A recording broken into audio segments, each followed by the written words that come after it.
Praise the lord. దేవుని నామానికి వందనాలు.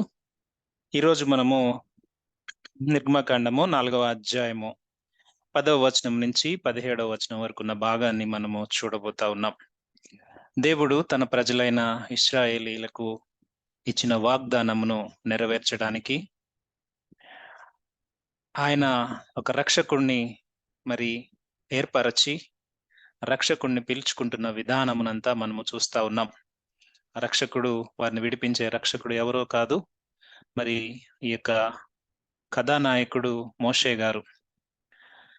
ప్రజలందరూ మరి భయంకరమైన ఊడిగంలో లేకుంటే దాస్యంలో కఠినమైన పరిస్థితుల్లో వారు మొరపెడుతూ ఉన్నారు. యోసేపు ఉన్న సమయంలో ఐగుప్తులో మరి చాలా చక్కగా జీవించిన వారి జీవితాలు యోసేపు చనిపోయిన తర్వాత దాదాపు 180 సంవత్సరాలు అని చరిత్రకారులు చెప్తున్నట్లుగా 150 నుంచి 180 సంవత్సరాలు వీరి కఠినమైన దాస్యంలో వారు ఉన్నారు. ఎంత కఠినమైన దాస్యం అంటే భయంకరంగా వారితో సేవ చేయించుకుంటున్న ఆ పరిస్థితులు, వారి మొరలు దేవుని యొక్క సన్నిధికి చేరుతూనే ఉన్నాయి. కానీ దేవుడు వాగ్దానపు నెరవేర్పు కొరకు ఎదురు చూస్తూ ఉన్నాడు. దేవుడు అబ్రహాముకి ఇచ్చిన వాగ్దానము 430 సంవత్సరాలు అని ఎప్పుడైతే దేవుడు స్పష్టంగా చెప్పాడో, భూత భవిష్యత్ వర్తమాన కాలాల్లో ఉన్న దేవుడు ఏదైనా కూడా న్యాయముగా తీర్పు తీర్చే ఆ దేవుడు ఆ సమయం కొరకు ఆయన బిడ్డలను ఆ శ్రమల గుండా నడిపించడానికి ఇష్టపడ్డాడు. ఆ శ్రమలలో కూడా ఆయన యొక్క నమ్మకత్వము వారి జీవితాలను ఎప్పుడూ విడిచిపెట్టలేదు.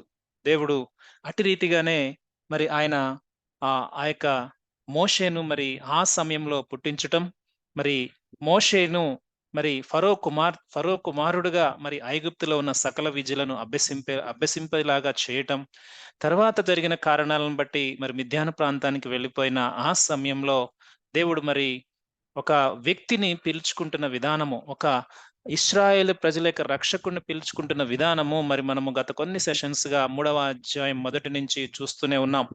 ఇక సుదీర్ఘమైన ఆహ్, ఆహ్, దేవునితో ముఖాముఖి మాట్లాడటం, దేవునితో ఎన్‌కౌంటర్ జరుగుతున్న ఇక సుదీర్ఘమైన ప్రాసెస్‌ని మనము మరి కొన్ని విభాగాలుగా మనము చూస్తా ఉన్నాం. దేవుడు మరి ఆ యొక్క మండుచున్న పొదలో మోషేకు ప్రత్యక్షం అవటం, ఆ ప ఆహ్, ఆ కాల పొద మండుతూ ఉంది కానీ కాలిపోవటం లేదు.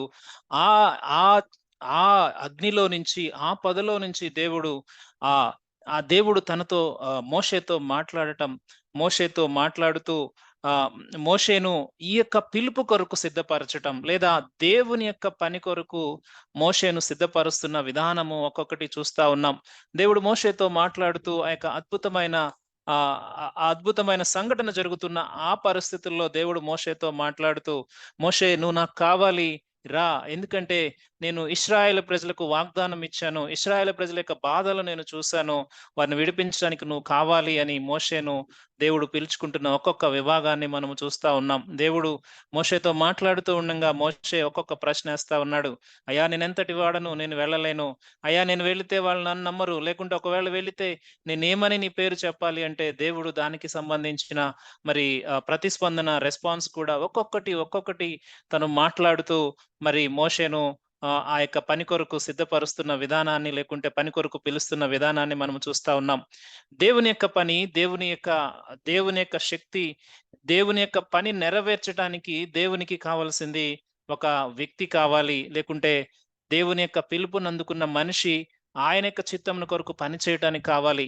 ఆ విధముగా ఆయన సిద్ధపరచడానికి దేవుడు ఎంతో ఓపికగా, ఎంతో సుదీర్ఘముగా జరుగుతున్న ఈ యొక్క సంభాషణలలో దేవుడు తన యొక్క తన యొక్క గొప్పతనాన్ని తను ప్రత్యక్షపరుచుకుంటూ ఉన్నాడు. తన గురించి ఇశ్రాయేలు ప్రజలకు ఇచ్చిన వాగ్దానమును గురించి, పితరులకు ఇచ్చిన వాగ్దానమును గురించి, వారు ఏ విధమైన పరిస్థితుల్లో ఉన్నారో మోషేకు చెప్తూ వారిని విడిపించడానికి నువ్వు కావాలి అని మాట్లాడుతూ, ఎలా విడిపించాలి? ఏ విధంగా విడిపించాలి? ఎలా వెళ్లి మాట్లాడాలి?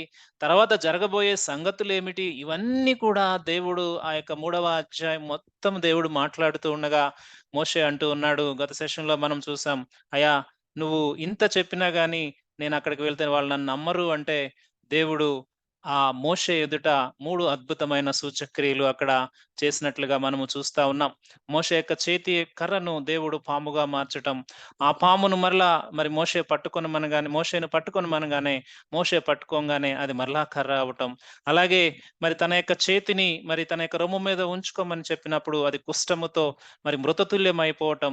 వెంటనే దేవుడు ఆ మృతతుల్యాన్ని మరి దాన్ని మరలా సహజముగా లేకుంటే ఆరోగ్యకరముగా దేవుడు మార్చటం. ఈ మొదటి 2 సూచక్రియల ద్వారా దేవుడు మోషేకు చెప్తూ ఉన్నదేమిటంటే, ఈ 2 సూచక్రియల ద్వారా ఆళ్ళు నమ్ముతారు. ఒకవేళ నమ్మకపోతే మూడవ సూచక్రియ జడ్జ్‌మెంట్. అది ఏమిటంటే, ఆ నదిలోనున్న నీళ్లు తీసుకొని ఆ యొక్క పొడి నేల మీద పోసినప్పుడు అది రక్తం అవుతది. ఒకవేళ ఈ రెండిటిని బట్టి నమ్మకపోయినా ఈ మూడో దాన్ని బట్టి వారు వారు వారు తప్పక వింటారు అని దేవుడు మరి రెండిటిని బట్టి వింటారు. మూడవది జడ్జిమెంట్ అని చెప్పి దేవుడు స్పష్టంగా అక్కడ మాట్లాడిన విధానాన్ని మనం చూస్తా ఉన్నాం. మొదటి 2 సూచక్రియలు అవి పాడైపోయిన స్థితి నుంచి మరి పాడైపోయిన స్థితి నుంచి సహజంగా మార్చబడితే, మూడవది మాత్రం అది పాడైపోయిన స్థితిలోనే ఉండింది. మొదటి 2 సూచక్రియలు ఒక విశ్వాసి దేవుని యొక్క పిలుపుకు విధేయత చూపించినప్పుడు ఆ యొక్క పరిస్థితుల్లో తనకి పొందుకోబోయే ఆ విధేయతను బట్టి వచ్చే ఆశీర్వాదం గాని, ఆ విధేయతను బట్టి వచ్చే పవిత్రతను గాని మనము చూస్తూ వచ్చాం. కానీ మూడవ సూచక్రియ అది ఉగ్రతకు, అది జడ్జిమెంట్‌కు గుర్తుగా మనము చూస్తా ఉన్నాం. ఈ 3 అద్భుతమైన సూచక్రియలు దేవుడు తనకి మరి మోషేకు ప్రత్యక్షపరిచిన తర్వాత, లేదంటే మోషే ముందు మరి చేసిన తర్వాత, ఇప్పుడు మోషే అంటూ ఉన్నాడు, 3 సూచక్రియలు చూసాడు. ఆ యొక్క దివ్యమైన ఆ యొక్క పరలోక ఎన్‌కౌంటర్ జరుగుతున్న ఆ యొక్క సుదీర్ఘమైన పరిస్థితుల్లో ఇన్ని విషయాలు దేవుడు బోధిస్తూ ఉన్నప్పుడు బహుశా మరి కొన్ని గంటలు జరుగుతూ ఉండుండొచ్చు ఈ యొక్క డిస్కషన్. ఇక సుదీర్ఘమైన సంభాషణలో మోషే మరలా అప్పుడు అంటూ ఉన్నాడు. 4వ అధ్యాయం 10వ వచనం మనము చూస్తా ఉన్నాం. అప్పుడు మోషే అంటూ ఉన్నాడు. ఏమంటూ ఉన్నాడంటే మోషే మోషే మాట్లాడుతూ ఉన్నాడు.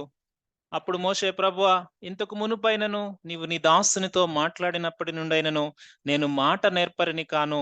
నేను నోటి మాంద్యము, నాలుక మాంద్యము కలవాడనని యెహోవాతో చెప్పగా, దేవుడు మోషే ఇప్పుడు చెప్తూ ఉన్నాడు. ఇన్ని సూచక్రియలు జరిగిన తర్వాత దేవుని యొక్క పిలుపును మరలా తను అభ్యంతరపరుస్తూ ఉన్నాడు.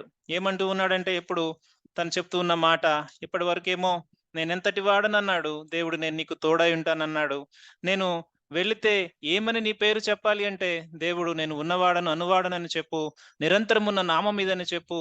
నీ యొక్క పితరులకు అనగా అబ్రహాం, ఇస్సాకు, యాకోబులకు వాగ్దానం ఇచ్చిన దేవుడిని నేనని చెప్పు అని చెప్పాడు. ఇంకొకసారి నేను వెళ్ళితే వారు నమ్మరు అన్నప్పుడు సూచక్రియలు చేశాడు. ఇప్పుడు తన యొక్క భౌతికమైన పరిస్థితిని మోషే ఇక్కడ ఎక్స్‌ప్లెయిన్ చేస్తా ఉన్నాడు. ఏమంటూ ఉన్నాడు? అయ్యా, ఇంతకు ముందు నువ్వు మాట్లాడినప్పుడు నీతో మాట్లాడుతూ ఉన్నాను. అంతకుముందు నేను మాట నేర్పరిని కాను. నాకు హెవీ మౌత్ ఉంది, నోటి మాంద్యం ఉంది, నాలుక మాంద్యం ఉంది అని దేవునితో చెప్తూ ఉన్నాడు. మోషే తన యొక్క తన యొక్క తన యొక్క కాన్ఫిడెన్స్‌ని ఎక్స్‌ప్రెస్ చేస్తూ ఉన్నాడు. నిజముగా మరి మోషే యొక్క పరిస్థితి ఆహ్, అంత ఆహ్, అంత ఎబిలిటీగా తను మాట్లాడే క్వాలిఫికేషన్ తనకి లేదు. అది భౌతికంగా తెలుసు. కానీ ఎక్కడ ఇది గుర్తొస్తూ ఉంది అంటే, ఇంత సుదీర్ఘమైన డిస్కషన్ జరిగిన తర్వాత ఆల్‌మోస్ట్ ఇంకా దేవుడు ఆయనకి బయలుపరచవలసినయన్నీ, లేకుంటే ప్లాన్ అంతా కూడా, బ్లూ ప్రింట్ అంతా కూడా ఎక్స్‌ప్లెయిన్ చేసిన తర్వాత, తనని సూచక్రియలతో ఎంపవర్ చేసిన తర్వాత, అంటే ఆ అద్భుతాలు లేకుంటే ఆ యొక్క జరగబోయే పరిస్థితులు ఏ విధంగా జయించాలో వాటన్నిటికి కావాల్సిన ఎంపవర్‌మెంట్ అంతా ఇచ్చిన తర్వాత మోషే చెప్తున్న మాట, నేను సరిపోను. నేను మాట్లాడలేను. నేను మాట్లాడలేను. 40 ఇయర్స్ ముందు అదే ఐగుప్తులో మరి మోషే యొక్క పరిస్థితిని మనము చూస్తే మరి మంచి మాట నేర్పరి. ఇక వాక్యము మనమేదో మాట నేర్పరి అని మనంతటికి మనము ఆలోచన చేయటం కాదు గానీ, మోషే గురించి దేవుని యొక్క వాక్యంలో రాయబడిన మాట అపోస్తల కార్యములు 7వ అధ్యాయము 22వ వచనంలో ఒక్కసారి మనము చూస్తే, మోషే మోషే గురించి పరిశుద్ధాత్మ దేవుడు రాయించిన మాట ఏమిటంటే, ఈ మోషే ఎంత మాట నేర్పరి అంటే, ఒకసారి చూద్దాం. అపోస్తల కార్యములు 7వ అధ్యాయము 22వ వచనం ఒకసారి చూద్దాం. మోషే ఐగుప్తీయుల సకల విద్యలను అభ్యసించి మాటల యందును, కార్యముల యందును, ప్రవీణుడై ఉండెను. పరిశుద్ధాత్మ దేవుడు స్టెఫను ద్వారా మరి అక్కడున్న యూదులందరికీ ఆ యొక్క సుదీర్ఘమైన ఇశ్రాయేల్ యొక్క చరిత్రను బోధిస్తూ ఉన్న సమయంలో మోషే గురించి ఎక్కువ విషయాలు అక్కడ రాయబడి ఉన్నాయి. అక్కడ రాయబడిన విషయాల్లో ఒక విషయం మనము చూస్తా ఉన్నాం. మోషే సకల విద్యల యందు ప్రవీణుడై ఉన్నాడు. అభ్యసించి మాటల యందు కార్యముల యందు కేవలం అతని యొక్క స్కిల్సే కాదు, తన యొక్క మాటలు కూడా ప్రవీణుడు అంటే ఎక్స్‌పర్ట్ అయి ఉన్నాడు. సో మోషేకు ఇక కాన్ఫిడెన్స్ 40 ఇయర్స్ ముందు ఎంతో ఎక్కువగా ఉండింది. ఎందుకంటే తను అన్ని స్కిల్స్ ఏ ఎడ్యుకేషన్ సిస్టమ్‌లో తను పెట్టిన ప్రతి దానిలోనూ పీహెచ్‌డీయే. ప్రతి దానిలోనూ తన యొక్క ప్రెజెంటేషన్ గాని, తన యొక్క స్కిల్ సెట్ గాని అప్పట్లో మరి తన్ను మరి దీటైన వారు ఉన్నారో లేదో మనకు తెలీదు. కానీ దేవుని యొక్క వాక్యం సెలవిస్తా ఉంది. అంత గొప్ప మైటీ స్కిల్స్ కలిగిన ఈ వ్యక్తి ఇప్పుడు పిలుపు విషయానికి వచ్చేటప్పటికి దేవుని దగ్గర చెప్తా ఉన్నాడు, అయ్యా నేను మాట నేర్పరిని కాదు. బహుశా తనకి ఫిజికల్ లిమిటేషన్ ఉండుండొచ్చు. కానీ అప్పుడు ఆ యొక్క సకల విద్యలు నేర్చుకున్నప్పుడు ఆ యొక్క కాన్ఫిడెన్స్ ఉంది. ఇప్పుడు బహుశా తన యొక్క కాన్ఫిడెన్స్ తగ్గిపోయి ఉండొచ్చు. 40 సంవత్సరాల ముందు ఒక యువరాజుగా ఐగుప్తు ప్రాంతంలో జీవించిన ఆ వ్యక్తి ఇప్పుడు గొర్రెలు కాసుకుంటూ ఉన్నప్పుడు తన యొక్క కాన్ఫిడెన్స్ లెవెల్ చాలా తక్కువగా ఉండుండొచ్చు. మేబీ తన యొక్క కాన్ఫిడెన్స్ తన యొక్క డిఫెక్టివ్‌నెస్ బట్టి కాదు గానీ, తన యొక్క ఆర్టిక్యులేషన్ బట్టి తను ఫీల్ అవుతూ ఉన్నాడేమో. తన యొక్క డిఫెక్టివ్‌నెస్ కంటే కూడా అంటే నేను వెళ్లి మాట్లాడగలనా? నేను వెళ్లి చేయగలనా? నా పరిస్థితి నాకు తెలుసు గదా! నా యొక్క లిమిటేషన్ నాకు తెలుసు గదా!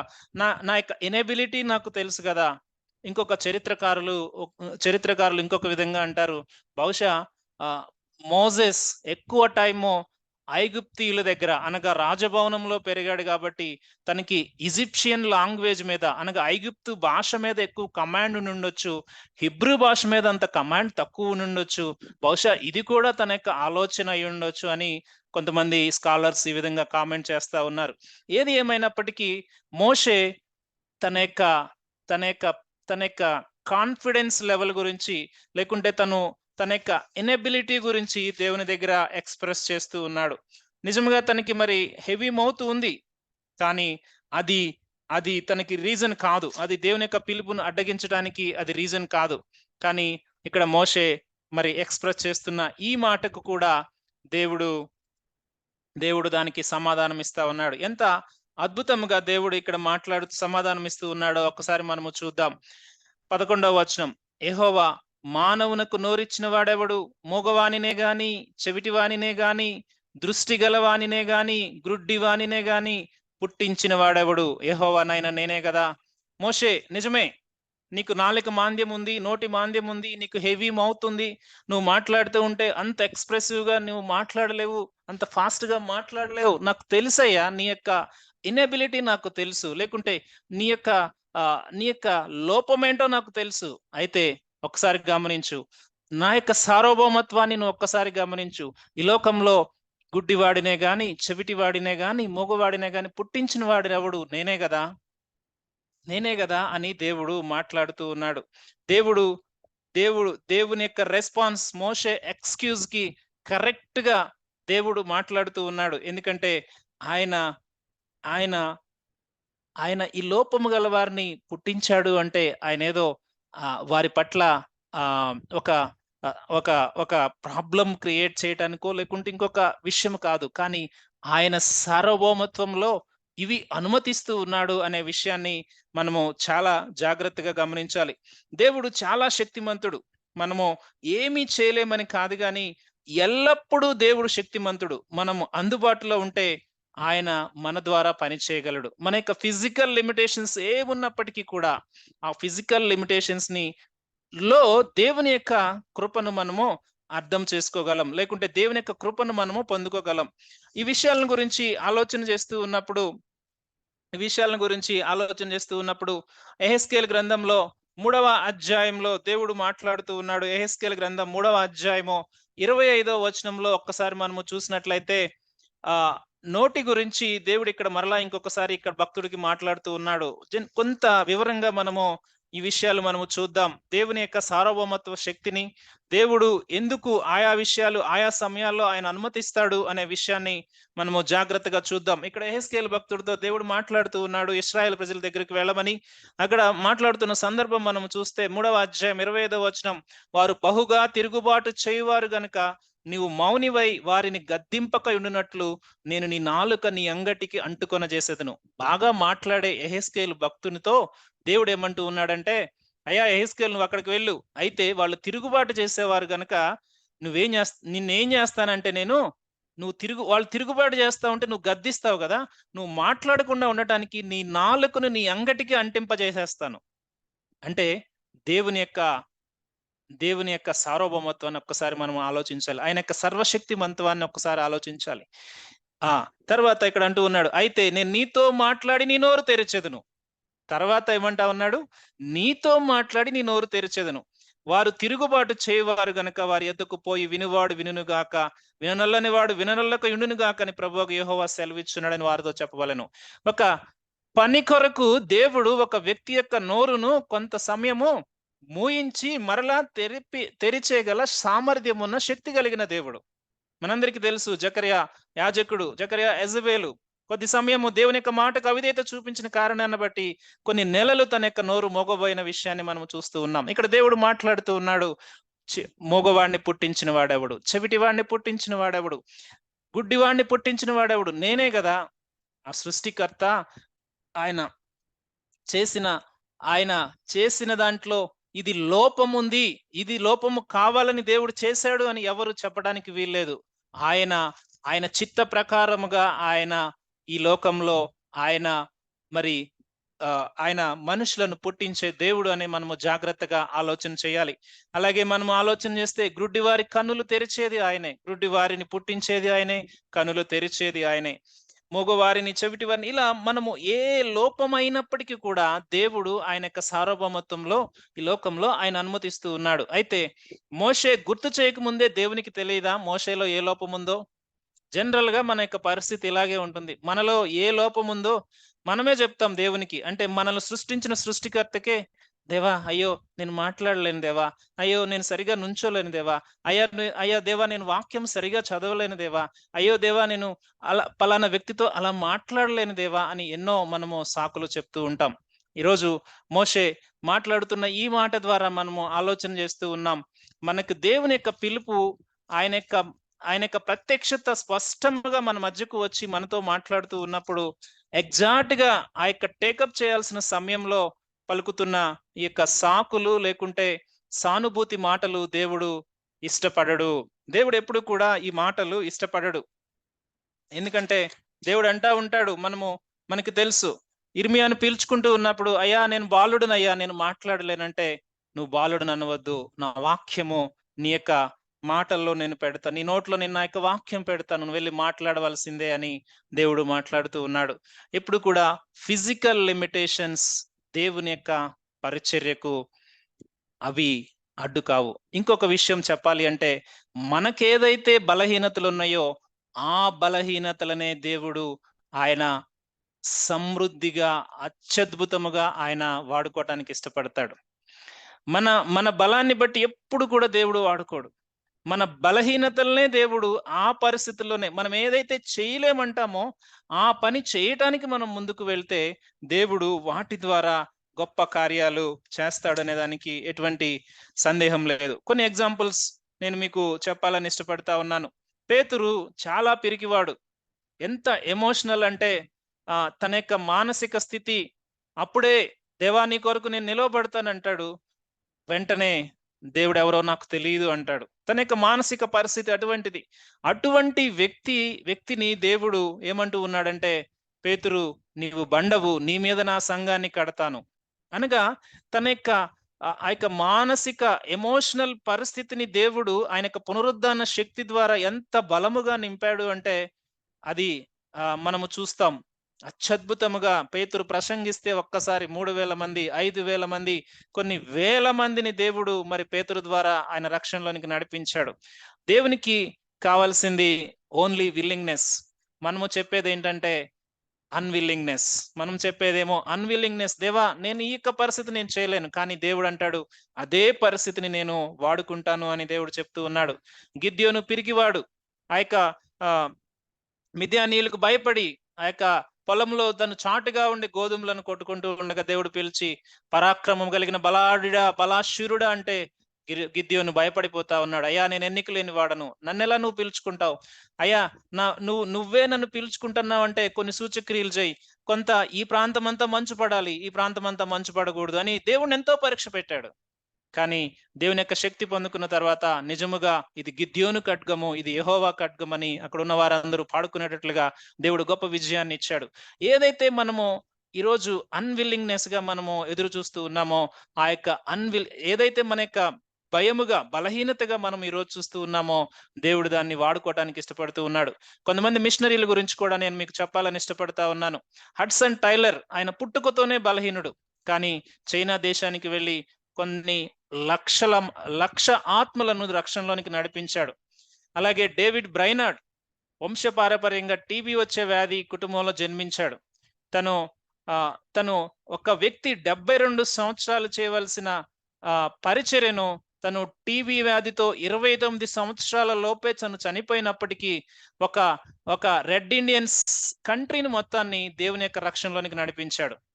ఒక టీబీ వచ్చిన వ్యాధి ఉన్న వ్యక్తి 29 సంవత్సరాలకు చనిపోయాడు. ఒక వ్యక్తి జీవితకాలం అంతా చేసే పరిచర్యను ఆ బలహీనతలో దేవుడు ఎన్ని సంవత్సరాల్లో చేయించాడు? ఇది విల్లింగ్‌నెస్ ఉంటే సాధ్యమవుతది. జాన్ హైడ్ ఈయనకి చెవులు సరిగా వినపడవు. కానీ తన యొక్క ప్రార్థనా జీవితంతో ఇండియాలో, చైనాలో మిషనరీగా సేవ చేసి అనేక మంది ఆత్మల రక్షణలోనికి నడిపించాడు. అలాగే జాన్ నాక్స్ పిరికివాడు. 30 ఏళ్ల వరకు సువార్త ప్రకటన అంటే భయపడేవాడు. దేవుని చేత బలపరచబడి ఎన్నో స్కాట్లాండ్ దేశాన్ని తన యొక్క దేవుని యొక్క రక్షణలోనికి నడిపించాడు. ఇలా చెప్పుకుంటూ పోతే చాలా మంది. మార్టిన్ లూథర్ చిన్నప్పుడు దెయ్యాల కథలు వినటం వల్ల పిరికివాడుగా ఉండేవాడు. తర్వాత దేవుని చేత బలపరచబడి రోమన్ క్యాథలిక్స్‌కి నిద్ర లేకుండా చేశాడు. మరి తన యొక్క పోరాటాన్ని బట్టి, తన మిత్రులందరి పోరాటాన్ని బట్టి ఈరోజు మనందరికీ బైబిల్ మన చేతిలోనికి రావటానికి దేవుడు సహాయపడ్డాడు. సో, మనము చాలా సార్లు మన యొక్క ఫిజికల్ లిమిటేషన్స్ మనము దేవుని యొక్క పరిచర్యకు అడ్డుగా అనుకుంటున్న పరిస్థితుల్లో దేవుడు చెప్తూ ఉన్నాడు. ఎక్కడైతే మనకి ఫిజికల్ లిమిటేషన్స్ అడ్డొస్తున్నాయో అక్కడే దేవుని యొక్క శక్తి అది ఇంకా అద్భుతముగా దేవుడు దాన్ని వాడుకోవటానికి ఇష్టపడతాడు. మోషే ఈ మాటలు చెప్తూ ఉన్నప్పుడు దేవుడు అంటూ ఉన్నాడు చూడండి, 12వ వచనంలో దేవుడు అంటూ ఉన్నాడు, యెహోవానైన నేనే కదా, కాబట్టి వెళ్ళుము, నేను నీ నోటికి తోడయుండి నువ్వు ఏమి పలకవలసినది నీకు బోధించదనని అతనితో చెప్పెను. నువ్వు చెప్తూ ఉన్నావు, కానీ నీ నోటికి నేను తోడై ఉంటాను మోషే. నువ్వు నువ్వు వెళ్ళవలసిందే. వెళ్ళవలసిందే. ఇక్కడ దేవుని పనికి ఒక మాట్లాడలేని వాడు అని మనము అనుకోవచ్చు. కానీ దేవుడంటూ ఉన్నాడు, ఒక మాట్లాడలేని వ్యక్తిని ఆయన ఆ నోటికి తోడై ఉంటాడంట. అబ్బా! ఎంత అద్భుతమైన విషయం ఏంటంటే, I will be your mouth and teach you what you say. చూడండి. అంటే ఆ నోటిలో తన యొక్క తను మాట్లాడటంలో తన స్పీచ్‌లో లిమిటేషన్ తనకి తెలిసినప్పుడు దేవుడేమంటూ ఉన్నాడంటే, ఈ నోటిని సృష్టించిన దేవుడు, ఈ యొక్క మనిషిని సృష్టించిన దేవుడు, నేను నీ యొక్క నోరుగా ఉంటాను. ఎంత అద్భుతమైన ఆహ్, ఇది పరిస్థితి, ఆ అద్భుతమైన అవకాశం ఒక్కసారి మనము ఆలోచన చేయాలి. ఇది మనము గుర్తుంచుకోము. చాలా సార్లు ఈ విషయంలోనే మనం భయపడిపోతూ ఉంటాం. పౌలు అంటూ ఉంటాడు, నేను మాట్లాడడానికి నా మాటలు కొరగానిగా ఉంటాయి. కానీ పౌలుని దేవుడు ఎంత అద్భుతంగా వాడుకున్నాడు. ఫిజికల్ లిమిటేషన్స్ ఏవి కూడా దేవుని యొక్క పరిచర్యకు అడ్డు కావు. దేవుడు ఇక్కడ వాగ్దానం ఇస్తా ఉన్నాడు. మోషే యొక్క మోషే యొక్క తన యొక్క పరిస్థితి దేవుడు గమనించి దేవుడు చెప్తూ ఉన్నాడు, నేను నీకు తోడై ఉంటాను మోషే, నువ్వెళ్ళు. నువ్వెళ్ళు, నేను నీకు తోడై ఉంటాను. అంటే మోషే తర్వాత ఇంకొక ప్రశ్న మాట్లాడతాడు. వెళ్ళక ముందు మనం ఒక్కసారి ఆలోచన చేద్దాం. దేవుడు తోడై ఉంటానన్న దేవుడు ఆయన చరిత్రలో గాని, భక్తుల జీవితాల్లో గాని, ఇప్పుడు మనం చూసిన మిషనరీల జీవితాల్లో గాని, ఎక్కడైనా ఆయన యొక్క తోడై ఉంటాను అని వాగ్దానం ఇచ్చిన ఆ దేవుని యొక్క వాగ్దానం ఎక్కడైనా తప్పిపోయిందా? అందుకే ప్రభువు శిష్యులను పంపిస్తూ మీరు వెళ్ళండి. ఆ సమయంలో ఏమి మాట్లాడాలో నేను మీకు బోధిస్తాను. మీరు భయపడవద్దు. మీరు అధికారుల ముందు నిలవబడాలి. మీరు పెద్దవారి ముందు నిలవబడాలి. మీరు అనేక మంది ముందు నిలవబడాలి. మీరు భయపడొద్దు. పరిశుద్ధాత్మ దేవుడు ఆ సమయంలో ఏది బోధించాలో ఆ మాటని నీ నోట్లో ఉంచుతాను. దేవుడు ఉంచాడా లేదా వారి యొక్క నోటిలో? దేవుడు సృష్టించిన దేవుడు, పిలుచుకున్న దేవుడు, మన యొక్క లోపాన్ని ఆయన యొక్క అవకాశముగా మార్చి ఆయన వాడుకుంటున్నాడు అనే దానిలో ఎటువంటి సందేహం లేదు. అందుకే కీర్తనకారుడు అంటాడు 143వ కీర్తన 10వ అధ్యాయంలో, దేవా నీ యొక్క ఆత్మ చేత నాకు మార్గాన్ని బోధించు. నేను ఎలా నడవాలో, నేను నడవాలంటే నాకు తెలీదు. కానీ నువ్వు నాకు ఆ మాట బోధించు. ఆ మాట ప్రకారం నేను నడుస్తాను. మోషేకి ఇక్కడ దేవుడు అద్భుతమైన అవకాశం ఇచ్చాడు. మేబీ తను దాన్ని తను దాన్ని అందిపుచ్చుకోలేదు. అది వేరే విషయం. దాన్ని మనము చూడబోతా ఉన్నాం. నీవు నా దేవుడవు, నీ చిత్తానుసారముగా ప్రవర్తించుటకు నాకు నేర్పుము. దయగల నీ ఆత్మ సమభూమి గల ప్రదేశమందు నన్ను నడిపించునుగాక. దేవుని యొక్క ఆత్మ మన యొక్క లోపాలను, మన యొక్క పరిస్థితులను కవర్ చేస్తూ ఆయన యొక్క సమృద్ధి అయిన పనిని చేయటానికి నడిపించే ఆ సాధనంగా దేవుడు మనకు తోడుగా ఉంటాడు.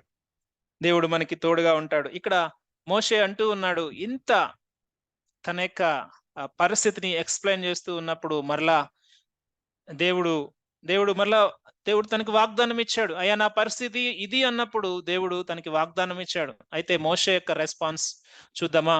అందుకు అతడు, అయ్యో ప్రభువా, నీవు పంపదలిచిన వాన్నే పంపుమనగా ఆయన మోషే మీద కోపపడి, అయ్యో ప్రభువా, నువ్వు పంపవలసిన దాన్నే పంపు ప్రభువా. ప్రభువా, నా యొక్క విల్లింగ్నెస్ నీకు అర్థమైపోతుంది ప్రభువా. నేను ఇదంతా నేను వింటా ఉన్నాను గాని నేను సరిపోనేమో దేవా, వేరే వారిని పంపించు. మరి ఇంత సుదీర్ఘమైన ఎన్కౌంటర్ ఎందుకు? ఇంత సుదీర్ఘమైన డిస్కషన్ ఎందుకు? మోషే రియల్లీ తను దేవుణ్ణి సేవించడానికి ఇష్టపడుతూ ఉన్నాడు గాని తనకి సంసిద్ధత లేదు. బికాస్ మేబీ తన యొక్క పాత స్థితి గుర్తుండొచ్చు. నన్ను వ్యతిరేకించిన జనాంగము, నన్ను ఏ విధంగా కూడా గుర్తించని ఈ జనాంగం మధ్యకి నేను వెళ్ళగలనా అని తనకి ఆ యొక్క హైయెస్ట్ కాలింగ్ ని కూడా రిజెక్ట్ చేయటానికి తన యొక్క గత జీవితం, లేకుంటే గతంలో జరిగిన ఒక బాధ, గతంలో జరిగిన ఒక సంఘటన తన్ని వెనక్కి లాగి వేస్తుంది అనే దానికి ఎటువంటి సందేహం లేదు. ఎన్నిసార్లు దేవుడు మోషే యొక్క ప్రశ్నలకు తను మరి చాలా నిజాయితీగా ఇప్పటి వరకు చాలా ప్రశ్నలు వచ్చాయి కానీ ఈ లాస్ట్ 2 ప్రశ్నలు మాత్రము తన యొక్క ఒకటేమో తనకి కాన్ఫిడెన్స్ లేక మాట్లాడుతూ ఉన్నాడు. ఇంకొకటేమో ఫైనల్ గా నేను వద్దులే దేవా, ఇంకొకరిని పంపించు. నేను కాదులే, ఇంకొక వ్యక్తి అయితే బాగా పనిచేస్తాడు, ఆ వ్యక్తిని తీసుకుంటావా అంటే దేవుడు అంటా ఉన్నాడు, నువ్వే కావాలి నాకు. సో గత అనుభవాలను బట్టి మోషే రిజెక్ట్ చేస్తూ ఉన్న విషయాన్ని మనము చూస్తా ఉన్నాం. గత అనుభవాలను బట్టి దేవుని యొక్క పిలుపు, దేవుని యొక్క ప్రత్యక్షత, మనకి దేవుడు మనల్ని ఆయన చూజ్ చేసుకున్నాడు అని మనకి ఆయన మాట్లాడుతూ ఉన్నప్పుడు మనము ఒకవేళ తప్పిపోతూ ఉంటే దేవుడు ఎక్కడి నుంచైనా మనల్ని తీసుకుని వచ్చి ఆయన పనికైతే వాడుకుంటాడు. కానీ మధ్యలో మనం లాస్ అయిపోతాం. ఒక ఎగ్జాంపుల్ మీకు చెప్పాలని ఇష్టపడతా ఉన్నాను. దేవుడు నినివే పట్టణ ప్రజలను హెచ్చరించడానికి యోనానే పిలుచుకున్నాడు. కానీ యోనా ఏం చేశాడో మనకు తెలుసు. యోనా తర్షీషుకు పారిపోయాడు. తర్షీషుకు పారిపోయిన తర్వాత ఆ ఓడలో దేవుడు వదిలిపెట్టాడా? వదిలిపెట్టలేదు. చేప కడుపులో 3 రోజులు ఉన్నాడు. తర్వాత మరలా దేవుని యొక్క మరి పిలుపు ప్రకారం వెళ్ళి దేవుని మాటను ప్రకటించాడు. సో మనము ఆయన పిలుపును దూరంగా పోతున్న కొలది మనము శ్రమలు తెచ్చుకుంటూనే ఉంటాం. అందుకే ఇర్మియా భక్తుడు ఏమంటాడంటే, ఇర్మియా భక్తుడు గాని, యెహెజ్కేలు భక్తుడు గాని, దేవుని యొక్క పిలుపు వచ్చిన తర్వాత, లేకుంటే ఆ కాలింగ్ వచ్చిన తర్వాత మన యొక్క ఆ వేదన, ఆ యొక్క ఆత్మ వేదన ఎలా ఉంటుంది అంటే ప్రకటించకుండా ఉండలేం. వాళ్ళు నో చెప్పలేదు గాని ఇర్మియా భక్తుడు మొట్టమొదటిగా బాలుడుగా ఉన్నప్పుడు అన్నాడు, దేవుడు తను సరిచేశాడు, తర్వాత వాడుకున్నాడు. కానీ మధ్యలో వారు వెళ్తున్న పరిస్థితుల్లో కూడా ఆ పిలుపులో ఉన్న వారు ఆ పరిచర్య చేయటానికి చాలా భయపడిపోతున్న ఆ సమయాల్లో కూడా వారు దేవుని పరిచర్య చేశారు. అది దేవుని యొక్క శక్తి. ఒకసారి ఆ మాటలు కూడా చూసి మనం ముందుకు వెళ్దాం. యెహెజ్కేలు భక్తుడు ఈ విధంగా అంటూ ఉన్నాడు. యెహెజ్కేలు భక్తుడు ఒకసారి మనం ఆలోచన చేస్తే యెహెజ్కేలు గ్రంథము 3వ అధ్యాయము 14, 15 వచనాలు ఒకసారి మనం ఆలోచన చేస్తే ఇక్కడ అద్భుతమైన మాటలు యెహెజ్కేలు భక్తుని యొక్క మరి అనుభవాన్ని మనం ఒకసారి చూద్దాం. ఆత్మ నన్నెత్తి తోడుకొని పోగా నా మనసునకు కలిగిన రౌద్రాగ్ని చేత బహుగా వ్యాకులపడుచు కొట్టుకొని పోయినప్పుడు యెహోవా హస్తము నా మీద బలముగా వచ్చెను. నేను కెబారు నది దగ్గర తెలాబీబు అనే స్థలమందు కాపురమందుండు చెరపట్టబడిన వారి యొద్దకు వచ్చి వారు కూర్చున్న స్థలమందు కూర్చుండి ఏమియూ చెప్పకయు కదలకయు ఉన్నవాడనై 7 దినములు వారి యొద్ద నుండిని. సో ఎలా ఉందంట, దేవుని యొక్క ఆత్మ ఆయన తోడుకొని పోయి ఒక ప్రాంతానికి తీసుకొచ్చినప్పుడు 7 దినాలు ఏం మాట్లాడలేకుండా ఉన్నాడండి. బహువ్యాకులము చేత దేవుని యొక్క పిలుపులో ఉంటూ ఉన్నప్పుడు దేవుడు ఆయా పరిస్థితుల్లో ఆ బిడ్డలను ఎట్లా వారి యొక్క సంఘర్షణ ఉంటుంది అనే దానికి చాలా చక్కగా ఇక్కడ చెప్తూ ఉన్నాడు. ఆయన పిలుపులో ఉన్న భక్తులను వారు ఎటు వెళ్ళడానికి వీల్లేదు. దేవుని యొక్క పరిచర్య వారు చేయవలసిందే. ఇర్మియా భక్తుడు ఈ మాట అంటాడు. ఇర్మియా భక్తుడైతే ఇంకా ఒక అద్భుతంగా ఆయన మాట్లాడుతూ ఉన్నాడు. ఇర్మియా భక్తుడు 20వ అధ్యాయము 9వ వచనంలో మనము చూసినట్లయితే ఇక్కడ మాడుతున్న మాట, ఆయన పేరు నేను ఎత్తను. ఇర్మియా భక్తుడు అనుకుంటూ ఉన్నాడు. ఎందుకంటే తన యొక్క అంత బాధ తను బాధపడతా ఉన్నాడు. ఎక్కడ తను ఎంత హింసిస్తున్నారో, ఎంత శ్రమ పెడుతున్నారో, ఎంత దూషిస్తూ ఉన్నారో, ఎంత అవమానపరుస్తూ ఉన్నారో, ఆయా పరిస్థితుల్లో తను మాట్లాడుతున్న మాట 7వ వచనం నుంచి మనం ఆలోచన చేస్తే ఇంకా అద్భుతంగా ఉంటుంది. యెహోవా నీవు నన్ను ప్రేరేపింపగా నీ ప్రేరేపణకు లోబడితిని. నీవు బలవంతము చేసి నన్ను గెలిచితివి. నేను దినమెల్లా నవ్వుల పాలైతిని. అందరూ నన్ను ఎగతాళి చేయుదురు. ఏలయనగా నేను పలుకున్నప్పుడెల్లా బలాత్కారం జరుగుచూ ఉన్నది, దోపుడు జరుగుచూ ఉన్నదని ఎలుగెత్తి చాటింపవలసి వచ్చెను. దినమెల్లా యెహోవా మాట నాకు అవమానమునకును అపహాస్యమునకును హేతువాయెను. ఆయన పేరు నేనెత్తను, ఆయన నామమును బట్టి ప్రకటింపను అని నేను అనుకొనగా అది నా హృదయంలో అగ్ని వలె మండుచు నా ఎముకలలోనే మూయబడి ఉన్నట్లున్నది. నేను యోర్చి విసికి ఉన్నాను, చెప్పక మానలేదు. ఈ మాటను గమనించాలి. పిలుపు నుంచి ఎన్ని అవమానాలు వచ్చినా, ఎన్ని కష్టాలు వచ్చినా చెప్పక మానలేదు. ఇది దేవుని యొక్క పిలుపులో ఉన్న గొప్పతనం ప్రియులారా. ఇంకొకరిని ఎవరినో పంపించుదేవా, నేను వెళ్ళలేను అంటే మనము దేవుడు అంటూ ఉన్నాడు, నువ్వే కావాలి. ఆ యొక్క హైయెస్ట్ కాలింగ్ కి దేవుడు మోషేనే చూజ్ చేసుకుంటూ ఉన్నప్పుడు మోషే ఈ మాట మాట్లాడితే దేవునికి ఎంతో కోపం వచ్చిందోమో. ఇక్కడి వరకు ఎంత సంజాయించాడో, ఎన్ని ప్రశ్నల్లో దేవుడు సంజాయించాడో మనము చూస్తానే ఉన్నాం. 3వ అధ్యాయము 11వ వచనంలో నేను ఎంతటి వాడనన్నాడు. ఎంతటి వాడనంటే దేవుడు అన్నాడు, నిశ్చయముగా నేను నీకు తోడై ఉంటానని. అలాగే 3వ అధ్యాయం 13వ వచనంలో అంటూ ఉన్నాడు, నేను వారి దగ్గరికి వెళ్తే నీ పేరేంటి అని అడిగితే దేవుడు చెప్తూ ఉన్నాడు, ఐ ఆమ్ సఫిషియెంట్ గాడ్. ఉన్నవాడను అనువాడను సమస్తమును నేనే సృష్టించాను, ఆది అంతము నేనై ఉన్నాను. దేవుడు ఆయన యొక్క ఉనికిని, లేకుంటే ఆయన యొక్క ఎలా దేవుడు ఈ యొక్క సృష్టిని ఎలా ఆరంభించాడు, మొత్తానికి ఆయన సఫిషియెంట్ గా ఎలా ఉన్నాడు అనే విషయాన్ని దేవుడు అక్కడ చెప్తూ ఉన్నాడు. అలాగే 4వ అధ్యాయం 1వ వచనంలో అందుకు మోషే చిత్తగించుము, వారు నన్ను నమ్మరు అన్నప్పుడు దేవుడు 3 సూచక్రియలు చేసి చూపించాడు. తర్వాత 4వ అధ్యాయం 10వ వచనంలో ప్రభువా నాకు ఈ విధమైన ఫిజికల్ లిమిటేషన్స్ ఉన్నాయంటే నీ లిమిటేషన్స్ నాకు తెలుసు, నీ యొక్క బలహీనతలో నా కృప నీకు చాలును అన్నట్లుగా దేవుడు అక్కడ స్పష్టంగా మాట్లాడాడు. నీ నోటికి నేను తోడై ఉంటాను, ఐ ఆమ్ యువర్ మౌత్ అని దేవుడు స్పష్టంగా మాట్లాడాడు. అయినప్పటికీ మోషే ఇక్కడ చెప్తూ ఉన్నది అన్విల్లింగ్నెస్. ఇది తనకి సేవ చేయాలని ఉంది కానీ సిద్ధపాటు లేదు, లేకుంటే వెళ్ళాలని ఇష్టంగా లేడు. ఈరోజు చాలా మంది ఈ పరిస్థితుల్లో మనము ఆగిపోతా ఉన్నాం. అయితే దేవుడు ఆయన పిలుపులో ఉన్న వారిని ఆయన వదిలిపెట్టడు. ఆయన పిలుపులో ఉన్న వారిని ఆయన ఎక్కడున్నప్పటికీ కూడా ఆయన తీసుకొని వచ్చి వాడతాడు. ఇంత సుదీర్ఘమైన ప్రసంగంలో ఇశ్రాయేలు ప్రజలను విడిపించడానికి దేవుడు ఆయన తలుచుకుంటే ఆయన విడిపించలేడా? మోషే ఎందుకు కావాలండి? దేవుడికి ఎందుకు మరి మనము కావాలి అంటే మన ద్వారా ఆయన కార్యాలు చేయాలని ఇష్టపడుతూ ఉన్నాడు. మోషే యొక్క విధేయత ద్వారా మోషే దేవుని యొక్క పని చేయుట ద్వారా దేవుని శక్తి ఏమిటో ఆ ప్రజలందరికీ చూపించాలని దేవుడు ఇష్టపడుతూ ఉన్నాడు. కానీ మోషే ఏమో నేను వెళ్ళను దేవా అని మాట్లాడుతూ ఉన్నాడు. తర్వాత కాన్సిక్వెన్సెస్ మనం చూసినట్లయితే 14వ వచనం నుంచి 17వ వచనం వరకు ఉన్న మాటలు మనము చూస్తే, ఆయన మోషే మీద కోపపడి, లేవీయుడగు నీ అన్నయ్య అయిన అహరోను లేడా? అతడు బాగుగా మాట్లాడగలను నేను ఎరుగుదును. ఇదిగో అతడు నిన్ను ఎదుర్కొన వచ్చున్నాడు. అతడు నిన్ను చూసి తన హృదయమందు సంతోషించును. నీవు అతనితో మాట్లాడి అతని నోటికి మాటలు అందించవలను. నేను నీ నోటికి అతని నోటికి తోడయుండి మీరు చేయవలసిన దాన్ని మీకు బోధించెదను. అతడే నీకు బదులు నీ జనులతో మాట్లాడును. అతడే నీకు నోరుగా ఉండును. నీవు అతనికి దేవుడవుగా ఉండవు. ఈ కర్రను చేత పట్టుకుని దానితో ఆ సూచక్రియలు చేయవలనని చెప్పాను. మోషే మాట్లాడుతున్న దాన్ని బట్టి దేవుడు ఇక్కడ ఒక ఆల్టర్నేట్ అరేంజ్మెంట్ దేవుడు చేయవలసి వచ్చింది.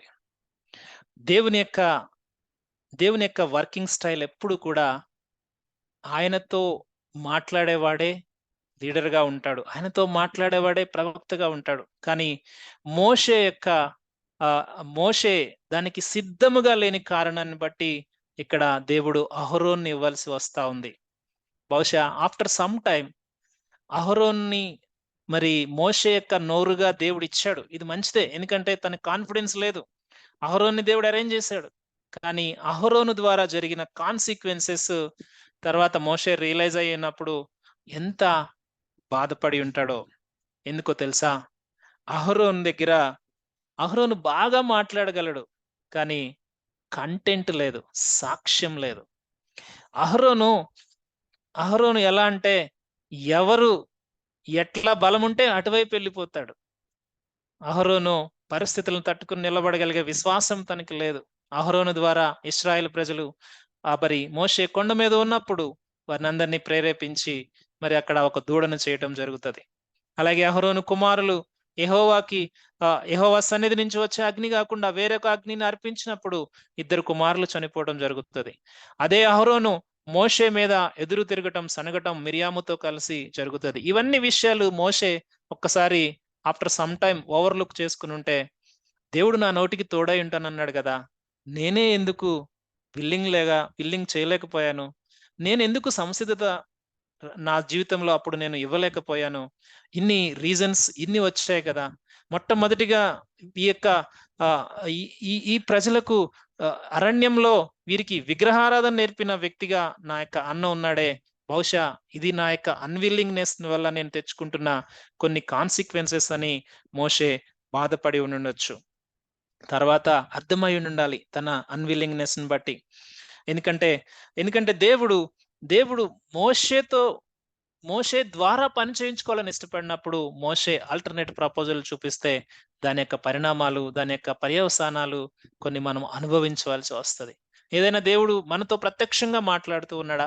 ఈ పని నువ్వు చేయాలి అని దేవుడు మాట్లాడుతూ ఉంటే మనం ఇంకా ఆ పని నేను చెయ్యలేను, నాకు మాట్లాడటం రాదు, నేను వెళ్ళటం రాదు, నేను పరిచర్య చేయటం రాదు, లేకుంటే ఏదైనా కూడా మన ఫిజికల్ లిమిటేషన్ బట్టే మనము జనరల్ గా చెప్పేస్తాం.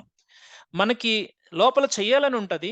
కానీ తప్పించుకోవడంలో కామన్ గా 99.9% మనము అదే దోవలో ఉంటాం. దానివల్ల మోషే తెచ్చుకున్న పరిస్థితి మనం చూస్తా ఉన్నాం. మోషేను వాడుకున్నాడు దేవుడు. మోషే తర్వాత వచ్చాడు. కానీ ఈ పరిస్థితిని బట్టి కొన్ని పరిణామాలు తను ఎదుర్కోవాల్సి వచ్చింది. దేవుడు ఎప్పుడు కూడా మోషే ద్వారానే దేవుడు కార్యాలు చేయాలని ఇష్టపడ్డాడు. యాక్చువల్గా అహరోను దేవుని యొక్క స్పోక్స్ పర్సన్ కాదు. అనగా అప్పుడు అహరోను ఏంటంటే దేవుడు మోషేతో మాట్లాడతాడు. మోషే మాట్లాడిందని అహరోనుకి చెవిలో చెప్తే అహరోను న్యూస్ రీడర్ గా చెప్తాడు. అంటే జస్ట్ ఇప్పుడు మన పరిస్థితుల్లో చూసుకుంటే ఒక న్యూస్ రీడర్ న్యూస్ ను చేరవేయటం లాగా. ఎందుకంటే మోషే దానికి సంసిద్ధత చూపించలేని కారణాన్ని బట్టి. కానీ దేవుని యొక్క విధానం అది కాదు. దేవుడు ఎప్పుడు కూడా మరి లీడర్స్ గా ఆయనతో మాట్లాడేవారు ఒక్కరు కూడా ఏకీభవించి దేవుడు పని చేయాలని ఇష్టపడుతూ ఉన్నాడు. ఎందుకంటే అహరోను మ్యాన్ మినిస్ట్రీగా మనిషికి ఉపయోగపడే సాధనంగానే ఉన్నాడు. కానీ మరి తను నిజంగా లీడర్షిప్ కి క్వాలిఫై అయిన వ్యక్తిగా మనము చూడట్లేదు. అతడు నిజముగా క్వాలిఫై అయిన వ్యక్తిగా చూడట్లేదు. అందుకే దేవుడు అంటూ ఉన్నాడు, నీవు అతనికి దేవుడవుగా ఉందువు. అతడు నీకు నోరుగా ఉండును. అతడు నీకు నోరుగా ఉండను. మోషేకి ఇచ్చిన ఆపర్చునిటీని మరి మోషే ఇక్కడ అన్‌విల్లింగ్‌నెస్‌ని బట్టి తను మరి కోల్పోయిన విధానాన్ని మనం చూస్తా ఉన్నాం. 17వ వచనం మనం చూసుకుంటే దేవుడు చెప్తూ ఉన్నాడు, "ఏ కర్రతో అయితే ఇప్పటి వరకు నువ్వు సూచక్రియలు చేశావో, ఆ కర్రను చేత పట్టుకొని వెళ్ళు. అది దేవుని యొక్క అభిషేకం పొందుకున్న కర్ర. దానితో నువ్వు వెళ్లి సూచక్రియలు చెయ్యాలి" అని చెప్పాడు. ఇక్కడితో దేవుడు మోషేతో మాట్లాడటం ఈ యొక్క వచనంతో ఇది ముగించబడింది. 3వ అధ్యాయంతో మొదలయ్యి సుదీర్ఘమైన ఈ యొక్క ప్రత్యక్షతలో, ఇక మండే పద అనుభవంలో మోషే మోషే యొక్క అన్‌విల్లింగ్‌నెస్‌తో మరి అది అక్కడితో క్లోజ్ చేయబడింది. మేబీ ఆ ఆల్టర్‌నేట్ అరేంజ్‌మెంట్ ఇచ్చిన తర్వాత మోషే మరి వెళ్దామని సిద్ధపడి ఉన్నాడు. సో, అయితే తర్వాత జరిగే పరిస్థితులు మనము చూస్తాం. సో, ఈరోజు భాగం ద్వారా మనము నేర్చుకోవాల్సింది, మనము మన యొక్క ఫిజికల్ లిమిటేషన్స్‌ని బట్టి సాకులు చెప్తూ ఉంటే, మన ఫిజికల్ లిమిటేషన్స్‌ని బట్టి సాకులు చెప్తూ ఉంటే, దేవుని యొక్క వాగ్దానం ఒక్కటే, ఎక్కడ, ఎక్కడ బలహీనత ఉందో అక్కడ నా కృప హెచ్చుగా ఉంది. మనము కృపను నమ్ముతూ ఉన్నామా? బలహీనతను నమ్ముతూ ఉన్నామా? అనేది ఈరోజు మన ముందున్న ఛాలెంజ్. పౌలంటాడు, నాకు ఆయన కృప చాలు. ఆ కృపతోనే నేను, నేను ఆయన పరిచర్యను అద్భుతముగా చేశాను. పౌలంటూ ఉన్నాడు, ఆ కృపతోనే నేను చేశాను. ఎందుకంటే నేను బలహీనుడను. ఆ బలహీనతలో ఆయన కృప నా జీవితంలో హెచ్చుగా ఉంది. ఈరోజు ఆయన వాగ్దానము కావాలా? లేకుంటే ఆయన వాగ్దానమును పక్కన పెట్టి మనము సంసిద్ధతగా లేని కారణాన్ని బట్టి ఆల్టర్‌నేట్ అరేంజ్‌మెంట్ చూసుకొని నష్టపోవాలా? ఈరోజు డెసిషన్ మనదే. మోషే చేసుకునే విషయంలో తను అన్‌విల్లింగ్‌నెస్‌కున్న కారణాన్ని బట్టి అహరోను వచ్చి యాడ్ అయ్యాడు. కానీ దేవుని యొక్క ప్రణాళికలో లేడు. కానీ మోషే యొక్క పరిస్థితిని బట్టి దేవుడు తనకి అరేంజ్ చేయవలసి వచ్చింది. సో, ఈరోజు ఒక్కసారి ఆలోచన చేద్దాం. మనకి చెవులనిచ్చిన వాడు, కన్నులనిచ్చిన వాడు, మరి అలాగే నోటినిచ్చిన వాడు, మన అవయవములను సృష్టించిన వాడు, ఆయనకి తెలియదా మన పరిస్థితి? దేని గురించి మనం సాకులు చెప్తూ ఉన్నాం? ఆయనకి తెలీదా ఆయన మనం పీల్చుకుంటున్నప్పుడే మన గురించి ఆయనకి తెలీదా? ఇదిగో తల్లి గర్భంలో రూపొందించబడ మునుపే నేను ఎరిగి ఉన్నానని దేవుడు చెప్పి ఉన్నాడు గదా! కానీ మనమేం జేస్తామంటే, దేవా నా పరిస్థితి, దేవా ఇంకెవరినైనా పంపించు అంటే, దేవుడు, దేవుడు మనల్నే కోరుకుంటూ ఉన్నాడు. ఈరోజు ఇశ్రాయేలు ప్రజలను రక్షించటానికి ఆనాడు మోషేను దేవుడు పిలుచుకుంటూ ఉన్నాడు. ఎంత సుదీర్ఘమైన మరి ఆహ్, ఎంత సుదీర్ఘమైన డిస్కషన్ లేకుంటే ఎంతగా దేవుడు మోషేను మరి ఆయన మాట్లాడుతూ ఉన్నాడు. ఎంత సిద్ధపరుస్తూ ఉన్నాడు. చివరికి అన్‌విల్లింగ్‌నెస్‌తోనే తను యాక్సెప్ట్ చేశాడు. కానీ కొన్ని పరిస్థితులను ఎదుర్కొన్నాడు. ఈరోజు విన్న వాక్యాన్ని బట్టి మనం ఒకసారి పరిశీలన చేసుకుందాం. ఈరోజు దేవుడు మనతో మాట్లాడుతున్న దాన్ని బట్టి ఒకవేళ దేవుడు ఆయా పరిస్థితుల్లో, ఆయా పరిచర్యలకు నిన్ను నన్ను పిలుస్తూ ఉంటే మనం ఆగిపోతూ ఉన్నామంటే నిజంగా మనము దేవుని కృపను ఇంకా మరి అర్థం చేసుకోలేదు. దేవుని యొక్క వాగ్దానంని ఇంకా అర్థం చేసుకోలేదు. ఆ పరిస్థితిని బట్టి దేవుని యొక్క సన్నిధిలో ఒకసారి సరిచేసుకుందాం. దేవుడు మనకిచ్చిన పిలుపు ప్రకారము, దేవుడు మనకిచ్చిన పరిచర్య ప్రకారము మనం ముందుకు వెళ్ళటానికి సిద్ధపడదాం. దేవుడి మాటలు దీవించును గాక. ఆమేన్.